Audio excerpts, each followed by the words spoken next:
Yo, what's up, YouTube? Welcome back. It's your boy Omar. Today, we are watching streaming is heading down a very unpredictable route. Now, as you guys, oh shit, you can't even see my face. There we go.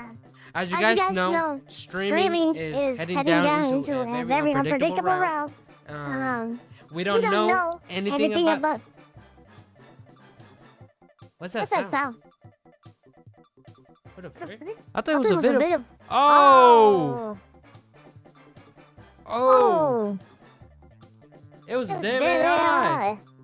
Yo, what they got me on the girl? Man, I don't know what's going on.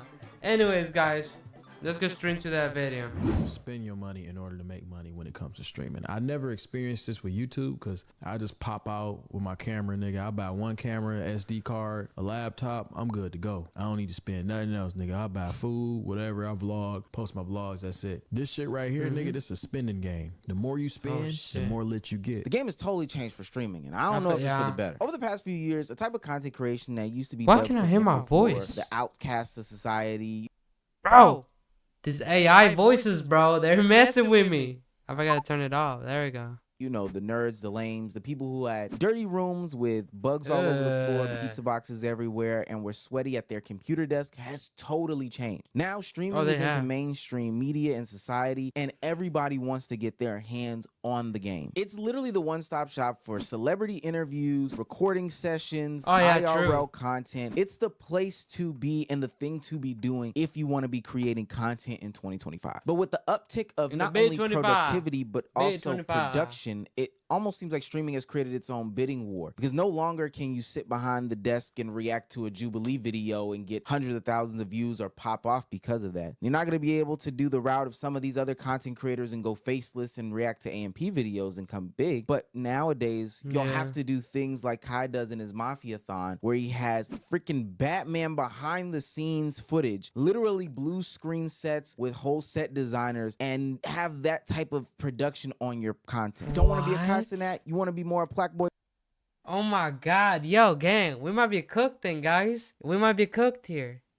Do I really gotta make goddamn movies for y'all to be watching my videos? Oh yeah, now we cooked. Hey, don't worry, don't. I'm an actor. I got this.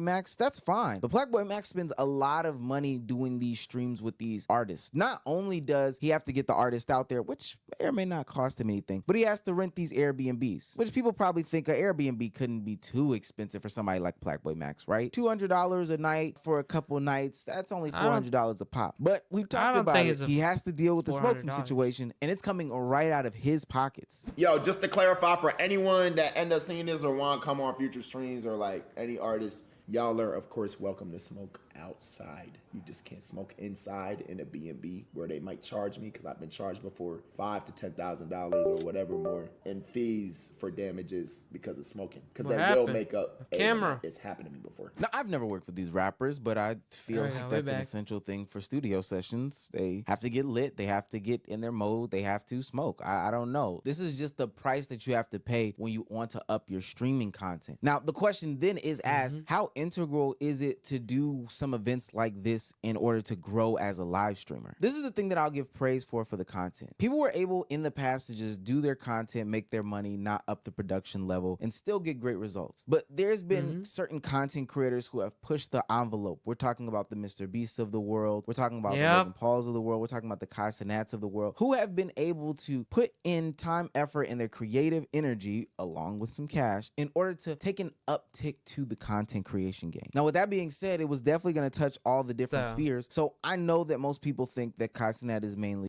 That's going to be harder for us, the people that are, trying to come up. Because now nobody wants to see, this type of stuff. And we also got to push ourselves. And we got to go through, it's going to be harder. It's just going to get harder and harder. And obviously, if it was easy, everybody would be doing it. I know. But it's just like, you know what I'm saying? Like, it's kind of, I don't know. It's like a gray area, because you can really take it as a positive thing, or you can really take it as a negative. You can do anything with it. Like, that's why it's such a gray area, because a desktop streamer, and his desktop setups have been good. But this is also crossed over into the IRL space. With the IRL space, you have to plan the streams, set locations, hire a team, because it's not like you can hold the camera or the equipment by yourself. And then when you think about it, there's more clips going out nowadays, so that means more editors. There's more planners to be planned. The plannings, that's more planners involved. There's so much more that goes into content. That's if you want to take that route, though. You can definitely blow up any other type of way. Look at Queso, for example. He's never done an IRL stream, and he pulls like 65K viewers.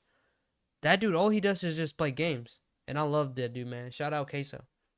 But yeah, that's all he does. So I'm telling you, like, there's like, you can obviously do things that can, like, you know, the streamers that do it like this, like KaiSnap, like Max, all those. Or you can do it like your own way where it kind of helps you instead. You know what I'm saying? Because that's what I'm trying to do right now. I'm trying to figure out what would help me so I don't have to do all of this. Creation now that it's become the standard and expectation that people feel like it has to come with this astronomical amount of money or you're not performing up to the level. Senna recently got into an argument with somebody talking about how much effort and energy she puts into her content, and she even lamented about her gripes where it comes to how much individual involvement can be done from the content creator side of things. And I understand Senna's point wholeheartedly, because as I look at different people's videos and people's different content, I just count how many cameras or people are involved in these situations and scenarios, and I gotta laugh because we are well from the Snowball Yeti days. Yeah, but no, like, he's not kidding. When I be tuning into the Black Bull Max streams, they be popping the IRLs, bro got a whole team. And I'm like, damn, I remember when IRLs was just, you know, you holding your little camera. Yeah, you hold your little camera, like, what's up, chat? Or like just have one person, you know, follow y'all around with a camera. Now y'all gotta carry out backpacks, 4K cameras and stuff. It used to be on the phone. That's some crazy shit. But hey, I guess you gotta up the stream, right? Of content creation. These are the tools. So y'all see clips of me going live. This is the tool you need. See, that's what I'm saying. And this is a live view, solo live view. Put the things in there and just. Well, we can show them real quick. Yeah, sure. Why not? Plug it in. Plug that in.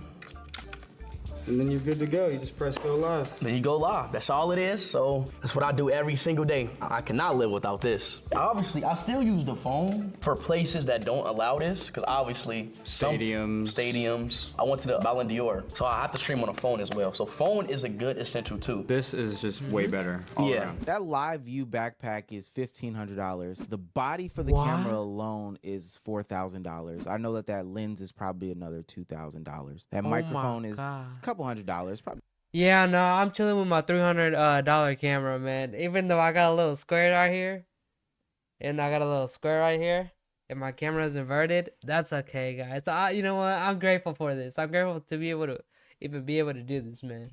Like $300 or whatever the case may be. So we'll do some rounding. $2,000 for the backpack, $4,000 for the camera body, and then another $2,000 for the lens. What is that? Sub $10,000, like $7,000 in order to have your streaming essential set up. Now, iShowSpeed does talk about having the cell phone be an essential. You know, he keeps the cell phone on him or whatever the case may be. But it is just better because the bar has now been risen so much that in order for you to start your live streaming journey or be successful in your live streaming journey down the IRL path, you have to buy $7,000 worth of equipment out the gate. We compare the streaming game to other ventures in content creation. They're not wrong. Hold on, they're not wrong.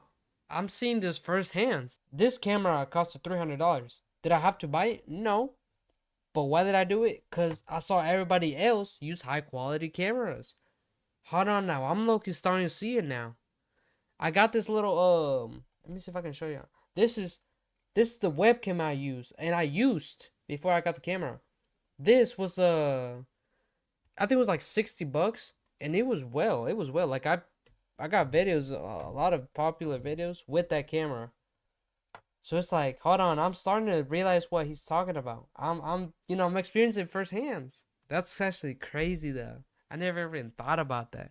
We do see some differences. Now, on the YouTube side of things, there are still a lot of low level and low lift creators that are still making it work, because I think on the YouTube side of things, authenticity still does reign supreme. And authenticity doesn't necessarily mean that you have to do all of this, you know, money push, dump money into all this stuff and put your best foot forward and your personality shines, all that stuff, etc., etc. One other difference, though, that I do think makes streaming much more expensive than any other form of content creation is there is this always on nature when it comes to streaming. We're talking about plus 3 hours on a daily basis, and we're talking about going more days out of the week than not. So if we're talking about paying a cast and crew, you know, having the equipment, funding the lights, the ideas, etc., for 5 days out of the week. Yeah, no, because when I go live, aka I'm going live on Thursdays and Sundays every single week. Go ahead, tune in. Link in the description for my Twitch. I can't even stream. Maybe my max streams are like maybe 2 to 3 hours max. And why? Because I realize how exhausting that really is. Now imagine trying to stream 8 hours, trying to entertain people for like that much. I'd rather make it into a video. Yo, because that's so much easier. Not just that, but it's not as, you know, draining as making videos. Because like for these, I love making videos because y'all get to see the best energy I got. Now when I go live, you know, at the first few hours, I'll be like this, but then after that, it's more like, all right, guys, I think I gotta end it. Like I'm just out.